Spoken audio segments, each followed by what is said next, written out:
In 1913, one of the most respected psychiatrists in Europe sat alone in his study, picked up a pen, and wrote down a sentence that could have ended his career. I was menaced by a psychosis. His name was Carl Jung, and what he did next, deliberately, night after night for the next 6 years, was walk straight into the darkest, most unstable part of his own mind. Not because he wanted to, because he believed something was living down there, something older than him, older than any single human being. To understand why a man like Jung would take that kind of risk, you have to understand who he was before the fall. By 1913, Carl Jung was not a fringe figure. He was 38 years old, the president of the International Psychoanalytic Association, and the man, Sigmund Freud, had personally chosen to carry psychoanalysis into the future. Freud, 20 years his senior, had once called Jung his son, his crown prince, the heir who would take this new and controversial science of the mind out of Vienna and into the wider world. Jung had a thriving private practice in Zurich, a wife and children, a lakeside house, and a reputation built on careful, rigorous clinical work. He was, by every outward measure, a man who had already arrived. And then it started to come apart. The break with Freud did not happen overnight, and it was not really about ego, though history often flattens it into a simple story of rivalry. The real fracture was intellectual, and it cut all the way down to how each man understood the human mind. Freud believed that the unconscious was, at its core, a personal basement, a place where an individual stored their own repressed memories, their own forbidden desires, their own childhood wounds. Everything that surfaced in dreams, slips of the tongue, or neurotic symptoms could, in Freud's view, be traced back to that person's private history, and almost always back to sexuality. Jung had trained under this model. He respected it. But the deeper he went into his own patient's material, the less it satisfied him. He kept encountering images, symbols, and themes in his patients' dreams and hallucinations that had no connection to their personal lives at all. A patient with no education in mythology would describe a vision that matched almost exactly an image from ancient Egyptian or Gnostic texts they had never read. A schizophrenic patient in an asylum described a solar phallus vision that Jung later found echoed in startling detail an obscure Greek liturgical text that had only just been published and that this patient could not possibly have seen. For Jung, this was not a coincidence. It was evidence. Evidence that beneath the personal unconscious, Freud had mapped there was something deeper, something that did not belong to one person, but to the species. He began to call it the collective unconscious, a layer of the mind inherited rather than acquired, populated not by personal memories, but by what he would eventually name archetypes: the mother, the shadow, the wise old man, the hero, patterns so old and so universal that they surfaced independently in the myths of cultures that had never had any contact with one another. When Jung said this out loud to Freud, the relationship did not survive it. In 1913, the two men stopped corresponding. The professional break became final, and Jung, the man who had been groomed to inherit an entire intellectual movement, suddenly found himself without a mentor, without an institution behind him, and without the theoretical framework he had spent over a decade building his career on. He described what happened next, decades later, in his autobiography.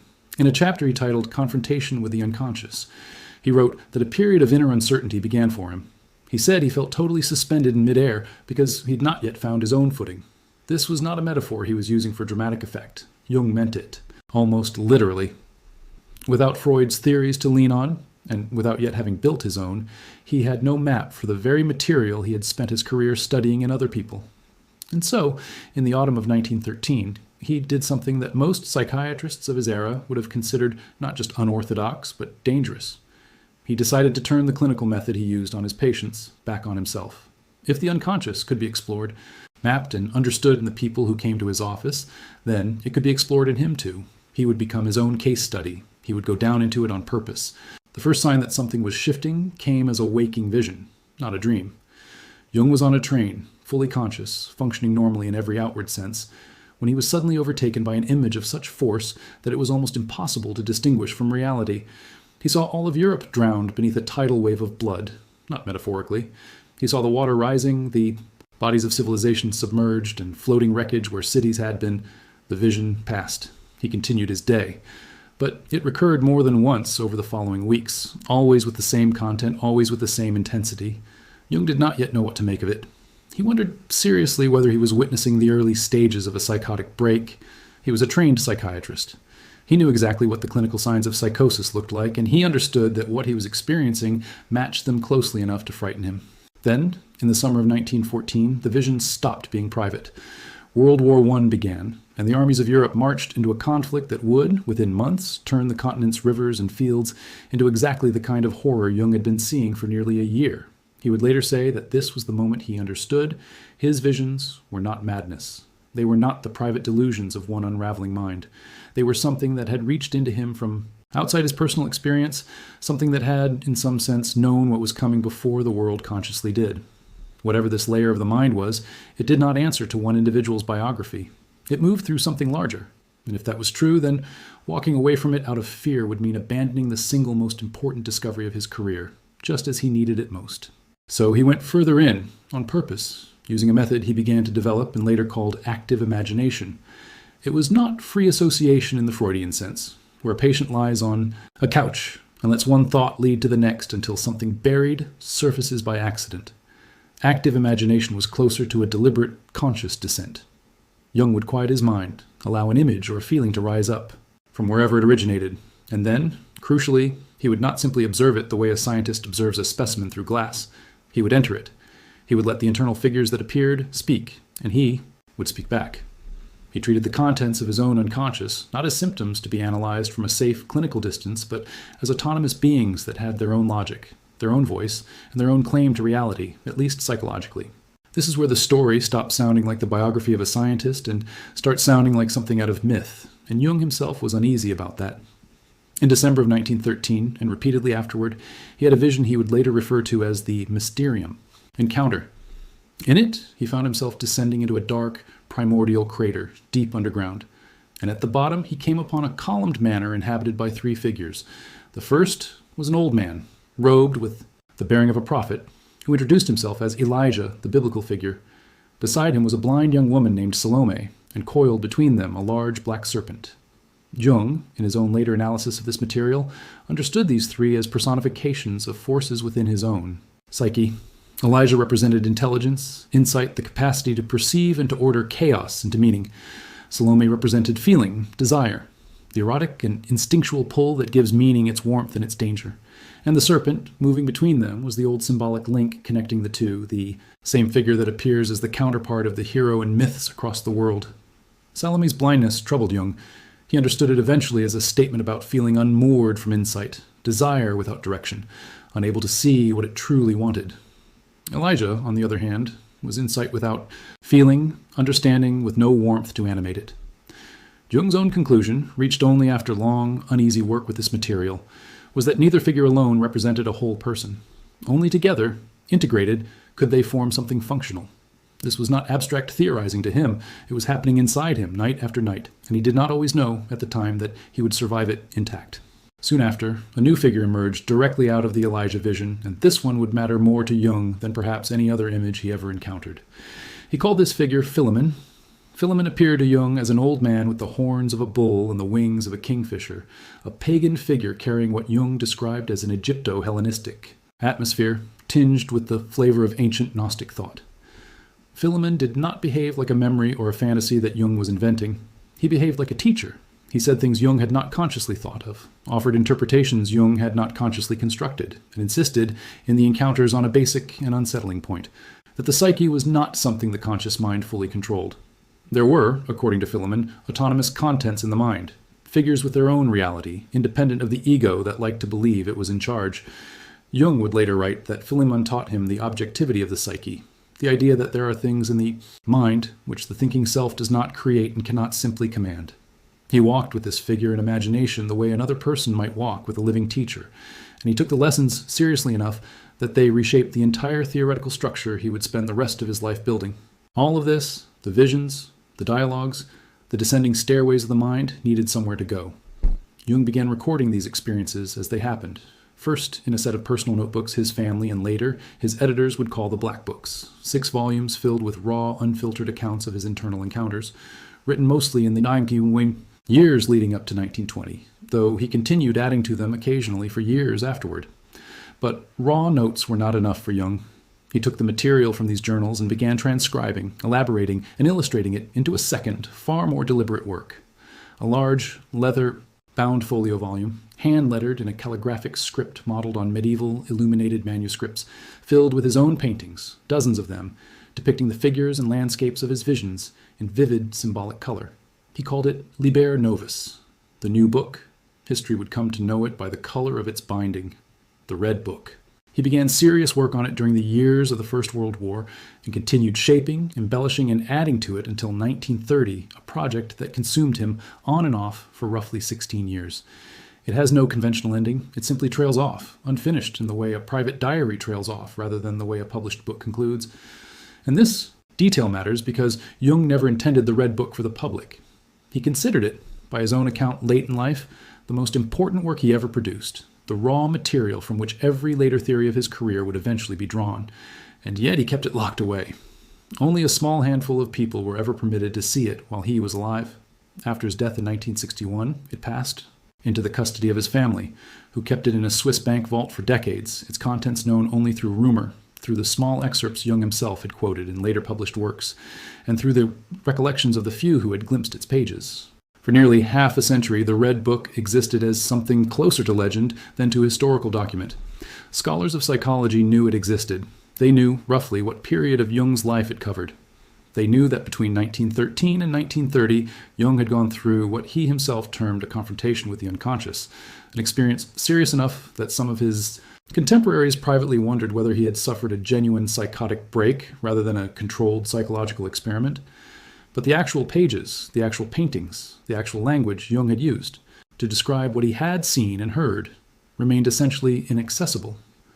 It was not until 2009 when the historian Sonu Shamdasani, after years of negotiation with Jung's estate, and after a project that itself consumed more than a decade of his working, life finally brought a complete facsimile and translation of the Red Book to publication, that the wider world was able to read it for the first time. What had been a rumor, a locked vault, a ghost story inside the history of psychology, was suddenly available to anyone who wanted to open it. What readers found inside was not a case study. It was not written like a scientific paper, and it does not read like one. It reads like a fusion of scripture, myth, and confession, illustrated throughout with paintings whose imagery draws on medieval Christian art, Gnostic symbolism, and forms that seem to belong to no single tradition at all, because they were assembled from whatever Jung's unconscious produced, rather than from any deliberate stylistic program. The prose alternates between narrative description of the visions themselves and long, often anguished passages in which Jung, in the voice of the book, argues with the figures he encounters, questions his own sanity, and tries to work out in real time what kind of experience he is actually having. At one point, he wrote directly about the risk he knew he was running, admitting that the unconscious contents he was engaging with could have driven him out of his wits entirely.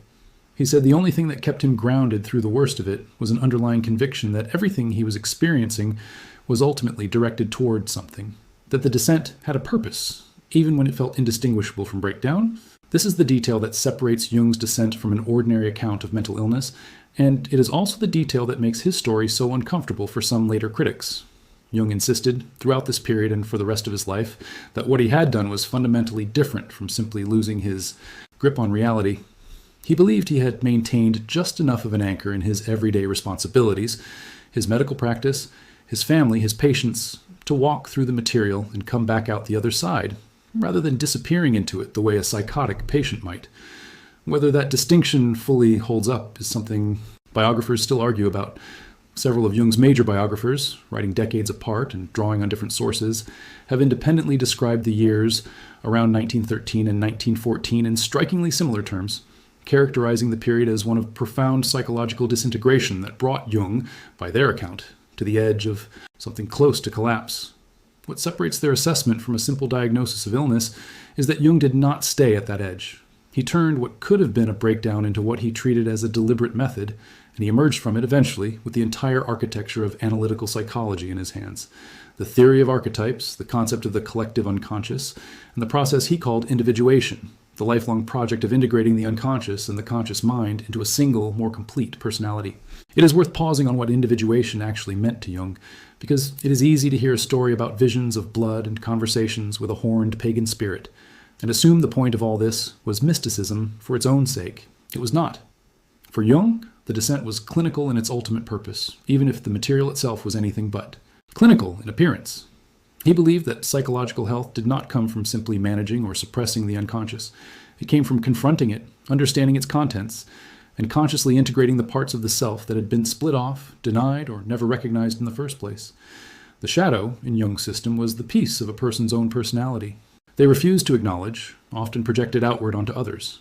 The anima, for a man, or the animus, for a woman, represented an inner figure of the opposite psychological orientation, one that had to be recognized rather than merely acted out unconsciously through relationships and projections. Salome, blind and instinctual in Jung's own vision, was in this sense a picture of his own anima, unintegrated, unable yet to see clearly. Philemon, by contrast, represented something Jung came to believe every person eventually needs to encounter, a source of guidance from within the psyche itself, independent of ego, independent of the therapist's authority, independent even of Jung's own conscious opinions about what he was supposed to be discovering. This is also why Jung's ideas, once they became public, spread so far beyond clinical psychology and into literature, religious studies, and popular culture. If the unconscious truly contained shared, inherited patterns common to the entire species, then those patterns should show up wherever human beings tell stories, whether in ancient myth, religious scripture, or a modern novel. And they do. The pattern of the hero who leaves the ordinary world, descends into danger, and returns transformed appears, with only superficial variation. In myths from cultures that had no contact with one another, the image of rebirth through water, through baptism, through a symbolic death and return, recurs across religious traditions that developed independently on different continents. Jung did not claim to have invented these patterns. He claimed to have found the underlying structure that produced them, a structure he located not in shared cultural transmission, but in the inherited architecture of the human mind itself. Critics, then and now, have pushed back hard on this claim, and it is worth being honest about that, rather than presenting Jung's theory as settled fact. The idea of a literally inherited, biologically transmitted collective unconscious sits uneasily with modern genetics and cognitive science, which have found no clear mechanism by which specific symbolic content, as opposed to general cognitive predispositions, could be passed down through DNA. Some scholars argue that what Jung actually discovered was less a biological inheritance and more a set of recurring solutions to universal human problems, birth, death, danger, belonging, that any sufficiently reflective mind, in any culture, tends to arrive at independently without needing a shared unconscious reservoir to explain the overlap. Others have pointed out that Jung's own methodology during the years of the Red Book was, by any modern clinical standard, deeply unorthodox, essentially an uncontrolled self-experiment in altered states of consciousness conducted by a man with no outside supervision, at a time when he himself admitted he feared for his own sanity. From a strictly evidentiary standpoint, one man's visionary experiences, however vivid, however later systematized into an influential theory, cannot on their own prove the existence of a literal collective unconscious shared by all of humanity. And yet the theory has proven remarkably durable, not necessarily as a settled scientific fact, but as a framework that continues to feel true to an enormous number of people encountering their own dreams, their own myths, their own moments of psychological crisis. Whatever one concludes about the underlying biology, the patterns Jung identified keep showing up, and the language he gave them, archetype, shadow, anima, individuation, has become part of how millions of people, inside and outside professional psychology, describe their own inner lives. That durability is itself worth taking seriously, even by those who remain skeptical of the deeper metaphysical claims Jung built around it. What makes Jung's confrontation with the unconscious such an unusual episode in the history of ideas is not simply that a brilliant psychiatrist had a period of psychological crisis. Many people, brilliant or otherwise, go through periods like that, and most of them leave no lasting trace beyond their own recovery or their own decline. What makes Jung's crisis different is that he treated it, from very early on, as data. He did not merely endure the visions and wait for them to pass. He wrote them down in real time, examined them the next morning with the same rigor he would have applied to a patient's case file, and slowly, over years, built a systematic framework out of material that most of his medical contemporaries would have simply labeled as symptoms of a breakdown and treated accordingly. He risked his reputation, his professional standing, and quite possibly his own sanity to test a hypothesis that could not, at the time, be tested any other way. That beneath the personal, biographical unconscious Freud had mapped, there existed a deeper layer, common to the species, waiting to be explored by anyone willing to go down far enough and stay long enough to look at what was actually there. Nearly a century later, that willingness is what still separates Jung's story from a simple case history. He did not stumble into the depths of his own mind by accident and get lucky on the way back out.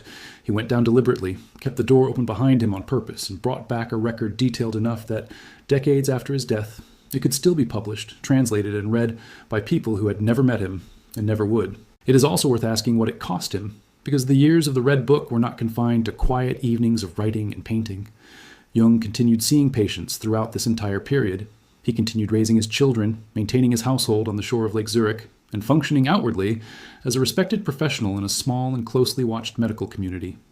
Colleagues who worked alongside him during these years later described a man who seemed, at times, distracted, withdrawn, even strange, though few of them understood at the time what he was actually doing in the hours he spent alone. Jung himself later admitted that he deliberately built small rituals into his days, specifically to keep himself tethered to ordinary reality, while the visionary material threatened to pull him further in. He played with stones and built miniature structures by the lake, a childlike, almost embarrassing habit for a man of his stature, precisely, because he believed it kept one foot planted in the physical, everyday world, while the other foot moved through the underworld of his own psyche. He was, in effect, running two lives simultaneously, the respectable Zurich physician by day, and by night, the lone explorer of a landscape no instrument could measure and no colleague could verify. This double life is part of why the later discovery and publication of the Red Book felt, to many in the field of psychology, like uncovering a hidden second biography, the public version of Carl Jung. The theorist who lectured, published papers, and built an international following had always presented his ideas in relatively controlled academic language. The archetypes were described, categorized, cross-referenced with mythology and anthropology. The collective unconscious was defended with careful argument, but the Red Book showed the raw material underneath that finished theoretical surface, and the raw material was strange in a way the polished lectures never let on.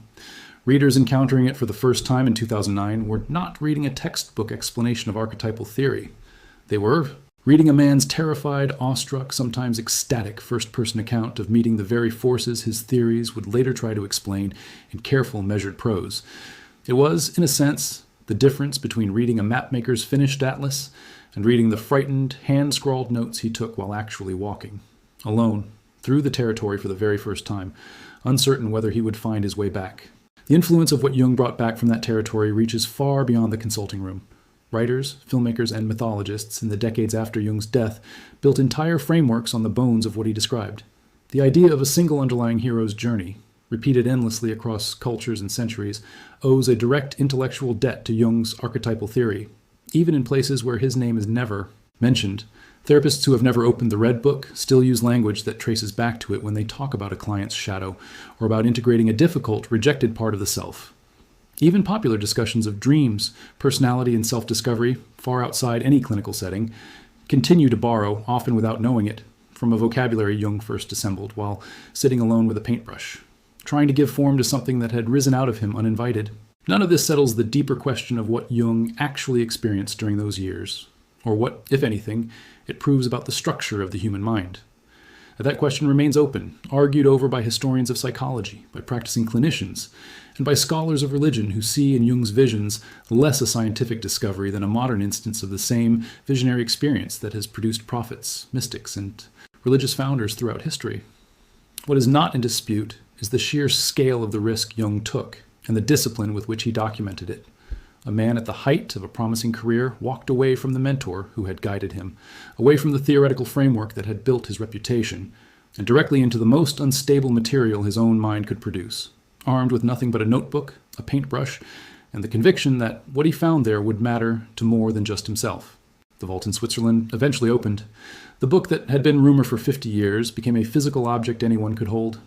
And the theory that grew out of those years underground, the collective unconscious, the archetypes, the long project of individuation, remains one of the most influential and one of the most contested ideas to ever emerge from a single human mind's decision to stop analyzing the unconscious from a safe distance and step directly inside it.